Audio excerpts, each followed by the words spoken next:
সমাধান করব চট্টগ্রাম বোর্ড 2024 সালের পিসিকিউ। দেখি আমাদের হাতে কি কি দেওয়া আছে। পি কিউ আর দেওয়া সবগুলো বিদ্যুৎ স্থানাঙ্ক দেওয়া আছে। ফার্স্টে বলা পি কিউ ও পি আর এর মধ্যবর্তী কোণ বের করতে বলছে। তাহলে এটার জন্য যদি আমি চিত্র একটা আঁকি, চিত্রটা নিশ্চয়ই এরকম হবে। আঁকলাম, এটার নাম দিলাম পি, এটার নাম দিলাম কিউ, এটার নাম দিলাম কি আর। এটা এদিক থেকে এদিকে যাবে, এদিক থেকে এদিকে যাবে, এটা এই দিক থেকে সরাসরি এই দিক বরাবর যাবে। পি এর একটা মান দেয়া আছে কত, 2 - 1 3, আর কিউ এর মান দেওয়া কত, একটু দেখি, 3 - 1 তারপর 2, আর আর এর মান যদি চিন্তা করি কত দেয়া আছে, 1 - 3, আর এই পাশে কত দেওয়া, 5 দেয়া। ওকে, প্রথম কোশ্চেন, পি কিউ ও পি আর এর মধ্যবর্তী কোণ বের করো। তাহলে এটা কেন আঁকলাম, পি কিউ, এই যে পি কিউ বাহু, পি আর এই যে বাহু, এর মধ্যবর্তী কোণ, তার মানে তোমার কাছে এই থিটাটা বের করতে বলছে। তাহলে পি কিউ এবং পি আর এর মধ্যবর্তী কোণ বের করতে গেলে আমরা কি করি, সাধারণত ডট গুণনের সূত্র বসাই। তাহলে ডট গুণনের সূত্র যদি বসাই, আমাদের সূত্র কি আসবে, P dot Q equal into P R, এখানে কি হবে, P Q P R cos theta. তার মানে আমি a dot b equal to ab cos theta সূত্র বসাইছি। তাহলে এবার আমি কার মান বের করব, থিটার মান বের করব। তাহলে থিটা ইকুয়াল টু কি হবে, cos ইনভার্স, এটা কি উপরে হবে ডট গুণন পি কিউ, তার সাথে ডট গুণ করতে হবে পি আর এর, আর নিচে হবে পি কিউ এর পরম মান, আবার হচ্ছে পি আর এর পরম মান বসাই দিলাম। এবার আমরা ডট গুণন করব।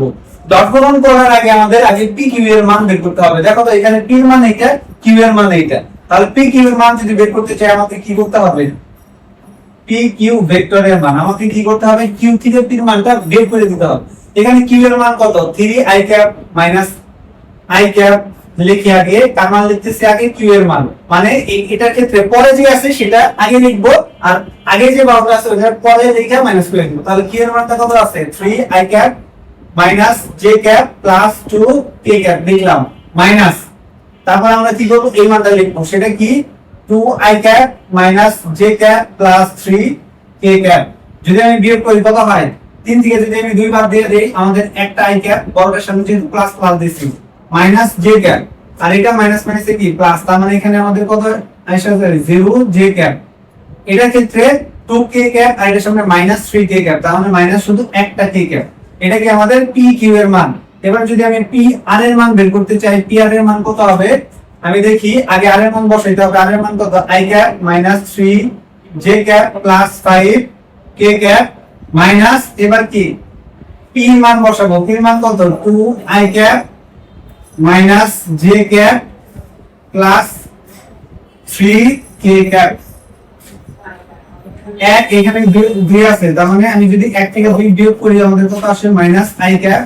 এটার ক্ষেত্রে মাইনাস 3 জে ক্যাপ এর সাথে যদি একটা জে ক্যাপ যোগ করি, কত হয়, 4 জে ক্যাপ প্লাস এখানে 5 কে ক্যাপ থেকে যদি সাথে থেকে যদি আমি একটা 3 বাদ দিয়ে দেই, তাহলে আমাদের কত আসে, 2 কে ক্যাপ। এই ছিল তো, হ্যাঁ, মাইনাস জে জে তে কি হয়, প্লাস জে, না না না, এখানে আমি একটা জিনিস ভুল করছি, এটা কি মাইনাস 3 জে ক্যাপ, এই জে ক্যাপের সাথে জে ক্যাপ যদি প্লাস করি, তাহলে মাইনাস 3 প্লাস 1, তার মানে আমাদের মান কত আসে, মাইনাস 2, আমি মাইনাস 4 লিখছি, হ্যাঁ, মাইনাস 2 জে ক্যাপ। সো এই ছিল আমাদের পি এবং কিউ এর মান। আমি একটু মানগুলো একটু মিলাই নেই, দেখি ঠিক আছে কিনা।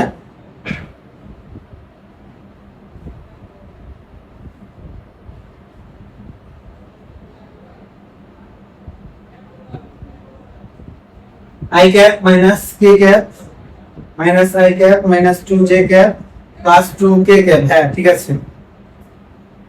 তাহলে এবার আমরা খুব সুন্দরভাবে এই দুটার মধ্যবর্তী কোণ বের করে ফেলবো।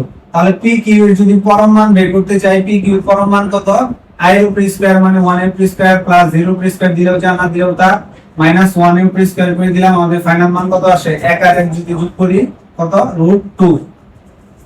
এবার হচ্ছে আমরা তার মান বের করব, পি আর এর মান বের করব। সো পি আর এর মান কত আসে, -1 তার উপর স্কয়ার করলাম, -2 তার উপর স্কয়ার প্লাস 2 তার উপরে আমরা স্কয়ার করে দিলাম। সো ফাইনালি মান কত, 2 দুগুণে 4, 2 দুগুণে 4, 4 4 8 আর 1 9, 9 এর উপরে যদি রুট করি ফাইনালি মান কত আসে, 3। সো এই মানগুলো আমরা এখানে বসাই দেব। তাহলে cos inverse P dot Q ও আচ্ছা P dot P Q into P R dot গুণন আমরা করি না, এবার আমরা ডট গুণনটা করে ফেলি। তাহলে পি কিউ এর সাথে ডট গুণন পি আর যদি আমরা করি তাহলে কি হয়, আগে পি কিউ এর মান বসাই, কত আছে I cap plus 0 J cap minus K cap into P R এর মান হচ্ছে minus I cap minus 2 J cap plus 2 K cap. যদি করি আমাদের মান কত আসে, আই এর সাথে যদি আই গুণ করি মাইনাস 1 এর সাথে 1 গুণ করলে মাইনাস 1 প্লাস 0 এর সাথে এটা যাই গুণ করি 0ই হবে, মাইনাস 1 এর সাথে যদি এটা গুণ করি কত হবে মাইনাস 2। সো আমাদের ফাইনাল রেজাল্ট কত, মাইনাস 1 আর মাইনাস 2 যদি যোগ করি মাইনাস 3 আসে। সো আমি উপরে বসাবো মাইনাস 3 আর নিচে কত বসাবো, পি কিউ এর মান কত √2 আর এটার মান কত 3। সো এবার আমরা দেখব সরাসরি আমাদের কোণ কত আসে। মান বসাই দিই 135 ডিগ্রি দাও। সো আমরা কি করব, পি কিউ এবং পি আর এর মধ্যবর্তী কোণ কত 135 ডিগ্রি। এই ছিল আমাদের 1 নম্বর অ্যানসার। আমাদের কি বলছে, পি কিউ আর তিনটা ভেক্টর দেওয়া, বলা হয়েছে তিনটা ভেক্টর একই সমতলে থাকবে কিনা। আমরা জানি তিনটা ভেক্টর একই সমতলে থাকার শর্ত যে কোনো দুইটা ভেক্টরের ক্রস গুণনের সাথে অপর একটা ভেক্টরের ডট গুণ করব, যদি 0 আসে তাহলে একই সমতলে থাকবে। অর্থাৎ আমাদের ভেক্টরগুলোর নাম কি কি, পি ভেক্টর দেওয়া, কিউ ভেক্টর দেওয়া আর আর ভেক্টর দেওয়া, তিনটা ভেক্টরের মধ্যে যে কোনো দুইটা ক্রস গুণ করব। তাহলে পি এর সাথে কিউ ক্রস গুণন করার পরে আর যদি ডট গুণ করি এর মান যদি 0 আসে তাহলে কি হবে, একই সমতলে থাকবে। আর যদি 0 না আসে তাহলে একই সমতলে থাকবে না। এবার আমরা দেখি এটা একই সমতলে আসলে থাকে কিনা। তাহলে ফার্স্টে কি করব, পি এর সাথে কিউ ক্রস গুণন করব। সো ক্রস গুণন I cap J cap K cap দিয়ে দিলাম। ফার্স্টে পি এর মান আমাদের কত দেওয়া আছে 2 -1, তারপর এটার মান 2 -1, তারপর মান কত দেওয়া 3। সো 3 বসাইলাম, এটার মান কত দেওয়া, কিউ মান 3 -1, তারপর কত 2 দেওয়া। সো আমরা এবার কি করব, ক্রস গুণ করব। ক্রস গুণের এটা বাদ এটা বাদ, তার মানে প্রথমে কি করব, এটার সাথে এটা ক্রস গুণ, তার মানে -1 এর সাথে যদি 2 করি কত হয় -2, এরপর কি সূত্রে মাইনাস, তারপর এটার সাথে এটা ক্রস গুণ, তার মানে -3 এর সাথে সূত্রে মাইনাস আর এই মাইনাস কি হবে প্লাস, তার মানে কত হবে 3, তারপর কি প্লাস জে ক্যাপ। তাহলে এবার যখন আমি জে ক্যাপ করব তখন এই লাইন হবে এই লাইন হবে, তখন আমাদের কি হবে এই 3 এর সাথে এই 3 গুণ হবে, তার মানে আমি যদি গুণ করি 3 3 9 মাইনাস, তারপর আবার কি হবে সূত্রে মাইনাস 2 এর সাথে এই 2 গুণ করতে হবে, তাহলে করলে কত হয় 4, লিখলাম প্লাস কে ক্যাপ। সো কে ক্যাপ লিখলাম, কে ক্যাপের সমান এই লাইন বাদ এই লাইনও বাদ, তার মানে আবার কোনটার সাথে কোনটা গুণ, এটার সাথে এটা গুণ। যদি গুণ করি -2 সূত্রে মাইনাস, -1 এর সাথে যদি 3 গুণ করি -3 হয়, মাইনাস মাইনাসে কি হবে আমাদের +3। সো আমাদের ফাইনাল মান কত, শুধু একটা আই ক্যাপ 9 থেকে যদি 4 বাদ দেই কত হয় 5, তাহলে 5 জে ক্যাপ আর এখানে শুধু একটা কে ক্যাপ। সো আমি দুইটার ক্রস গুণন করে দিলাম। এবার এর সাথে একটা ডট গুণন করব, তাহলে পি ক্রস গুণন কিউ এর সাথে আমরা কি কার ডট গুণন করব, আর এর। তাহলে পি ক্রস গুণনের মান কত I cap plus 5 J cap plus শুধু একটা কে ক্যাপ ইনটু আর এর মান কত দেয়া আছে আমাদের এখানে আই ক্যাপ -3 জে ক্যাপ, তাহলে I cap -3 J cap plus শুধু একটা 5 কে ক্যাপ করলাম।